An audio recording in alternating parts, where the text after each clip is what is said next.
ఈ పాడ్కాస్ట్ నచ్చితే లైక్ చేయండి, సబ్స్క్రైబ్ చేయండి. తెనాలి రామలింగడి కథలు. రాయలవారు ఒక వారం రోజుల నుండి ఒక విషయం గురించి చాలా ఆలోచిస్తూ ఉన్నారట. ఎవరికి తన సమస్య గురించి చెప్పుకోవాలో అర్థం కావడం లేదు. తనే పరిష్కరించడానికి ప్రయత్నం చేస్తున్నా సఫలం కావడం లేదు. ఇది తన అంతరంగిక సమస్య అయినా తన మనసులో ఉండడం లేదు. దానివల్ల రాజ్య పాలనపై కూడా సరిగ్గా దృష్టి పెట్టలేకపోతున్నారు రాయలవారు. ఇక ఏదైతే అది అయిందని భటుడిని పిలిచి వెంటనే వెళ్ళి రామలింగడు గారిని నా అంతఃపురానికి తీసుకురండి. ఈ విషయం రామలింగడికి తప్ప వేరొకరి తెలియడానికి వీలు లేదు అని ఆజ్ఞాపిస్తాడు. కొద్దిసేపటికి రామలింగడు రాగానే రాయలవారు రామలింగడిని చూసి నవ్వి, వచ్చారా, మీరే మా సమస్యకు పరిష్కారం చెప్పాలి, మేము ఇంకా ఈ మానసిక వ్యధను భరించలేము అనగానే రామలింగడు కంగారు పడుతూ, ముందు అసలు విషయం ఏమిటో చెప్పండి మహారాజా అని అడుగుతాడు. ఏం చెప్పమంటారు రామలింగ, మా మహారాణి గారి పుస్తక పఠనం ఒక వ్యసనంగా మారిపోయింది. ఆమె బాగా బుక్స్ చదువుతుందట, బుక్ వామ్ లాగా. ఇప్పుడు మాకంటే కూడా పుస్తకాలకే ఎక్కువ ప్రాధాన్యతని ఇస్తున్నారు. మమ్మల్ని అసలు పట్టించుకోవడం లేదు. మేము రాణిగారి అంతఃపురానికి వెళ్ళినా నేను పుస్తక పఠన దీక్ష చేస్తున్నాను ప్రభు. మీరు రచించిన అముక్తమాల్యదను 101 సార్లు చదవాలని ప్రతిజ్ఞ చేశాను. కాబట్టి మీరు నా మాటను గౌరవించి నన్ను నా దీక్షను పూర్తి చెయ్యనివ్వండి అని అంటోంది. ఇప్పటికీ వారం రోజులు కావస్తుంది మేము మహారాణి గారు ఏకాంతంగా కలుసుకొని. కాబట్టి పుస్తకం మీద ధ్యాసను తీసి నా మీద ధ్యాస వచ్చేలాగా చెయ్యండి. కాబట్టి మీరే నాకు ఒక మంచి ఉపాయం చెబితే మీరు కోరిన బహుమతి మీకు ఇస్తాను అని చెబుతారు రాయలవారు. రామలింగడు కొద్దిసేపు బాగా ఆలోచించి, మహారాజా ఇలా చెబుతున్నానని తప్పుగా అనుకోకండి. మహారాణి గారు ఇలా ప్రవర్తించడానికి కారణం 100% మీరే మహారాజా. మీరు ఎల్లప్పుడూ ప్రజల గురించి, రాజ్య పాలన గురించి, మీ విలాసాల గురించి ఆలోచిస్తున్నారు. ఆ తర్వాత మాత్రమే మహారాణి గారు మీకు గుర్తుకు వస్తున్నారు. కానీ ఒక్కసారి మహారాణి గారి వైపు నుండి ఆలోచించండి. వారు ప్రతిరోజు ప్రతిక్షణం మీ గురించే, మీరు తన అంతఃపురానికి ఎప్పుడు విచ్చేస్తారా అని ఆశతో ఎదురు చూస్తూ ఉంటారు. నాకు తెలిసి మహారాణి గారు మీకోసం ఎదురు చూసి ఇక మీరు రాలేరు అని తెలుసుకొని ఇక పుస్తక పఠనం తన హాబీగా మర్చుకొని ఇక తను సమయాన్ని వృధా చేయకుండా ఉంటున్నారు. ఇప్పటికే మీరు చాలా ఆలస్యం చేశారు మహారాజా. మీరు ఏదో ఒకటి చెయ్యకపోతే పరిస్థితి మీ చేయి దాటిపోతుంది మహారాజా అని చెబుతాడు రామలింగడు. అప్పుడు రాయలవారు కంగారుగా, అదే రామలింగ, ఇప్పుడు నేను ఏం చేయాలో మీరే సెలవియండి అని అడుగుతారు. దానికి రామలింగడు, ఏముంది మహారాజా, మీరు వెంటనే మహారాణి గారి దగ్గరికి వెళ్ళి, మహారాణి మనం రేపు మన విహారానికి బయలుదేరాలి అని చెప్తాడు. అంటే టూర్కి.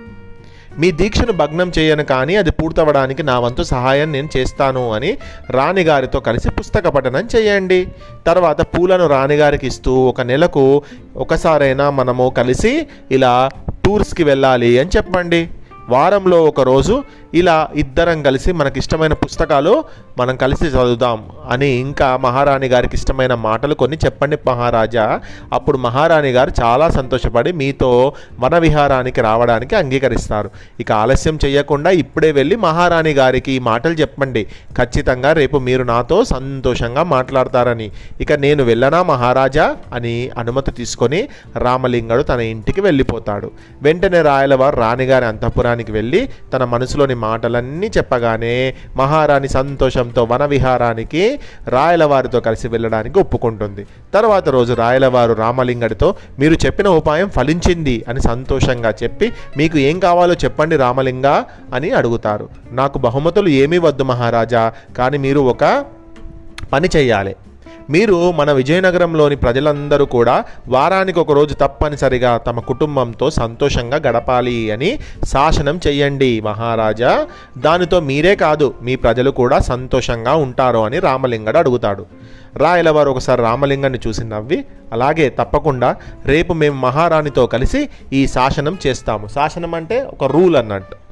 ఖచ్చితంగా అందరూ వాళ్ళ ఫ్యామిలీతోటి అట్లీస్ట్ 1 డే అయినా స్పెండ్ చేయాలి. ఊరికే వర్క్ అనుకుంటూ ఉండకూడదు అని చెప్తాడు. అని చెప్పి రామలింగాన్ని హగ్ చేసుకుంటాడు. తర్వాత రోజు రాయలవారు చెప్పినట్లుగానే మహారాణి గారితో కలిసి ఆ రూల్ పాస్ చేస్తారు. ఆ రోజు సాయంత్రం రాయలవారు వనవిహారానికి వెళ్లే ముందు మహారాణి గారు వచ్చి రామలింగడికి తన మెడలోని బంగారు హారాన్ని ఇస్తూ, మీరు చేసినటువంటి ఈ ఐడియా, మనం మాట్లాడుకున్న ఐడియాని మీరు చెప్పినందుకు చాలా మంచి పని చేశారు రామలింగ అని చెప్పింది. అంటే రాయలవారి కంటే ముందే మహారాణి తనకున్నటువంటి బాధను, తన హస్బెండ్ తనతో మాట్లాడతలేడు ఎక్కువసేపు అనేటువంటి బాధను ఏం చేసింది, రామలింగడికి ముందే చెప్పుకుంది. రామలింగడికి తెలిసి ఈ విషయం. అదే రామలింగడి చెప్పకుండా డైరెక్ట్ హస్బెండ్తో చెప్పొచ్చుగా, కానీ ఆయన మహారాజు కదా, మహారాజుని డిస్టర్బ్ చేయడం ఎందుకు అని ఏం చెప్పలేదు అన్నట్టు. అప్పుడు రామలింగడు అంటాడు, మహారాణి గారు అది నా బాధ్యత, మీరు రాయలవారుకి ధర్మపత్ని అంటే భార్య, ఖచ్చితంగా మీరు ఎప్పుడు సంతోషంగా ఉండాలి, మీరు సంతోషంగా ఉంటేనే కదా విజయనగరం అంతా సంతోషంగా ఉంటుంది అని చెబుతాడు. తర్వాత రాయలవారు రాణిగారు కలిసి సంతోషంగా వనవిహారానికి వెళ్తారు. ఇక రామలింగడు రాణిగారు ఇచ్చిన హారాన్ని తీసుకొని తన భార్య శారద కోసం పూలు పళ్ళు తీసుకొని త్వరగా వెళ్ళాలి, నా కోసం ఎదురు చూస్తూ ఉంటుంది, ఇంకా ఆలస్యమైతే శారద కూడా పుస్తక పఠనం మొదలు పెడుతుంది అని ఇంటికి వెళ్ళిపోతాడు. ఇక్కడ తెలిసినటువంటి ఒక నీతి ఏంటంటే, మనం ఎంత లైఫ్లో బిజీ ఉన్నా కూడా ఫ్యామిలీ అనేది చాలా ఇంపార్టెంట్. సో ఫ్యామిలీతో మనం టైం స్పెండ్ చేయాలి అనేది ఈ కథ ద్వారా తెలిసేటువంటి ఒక నీతి. శుభరాత్రి.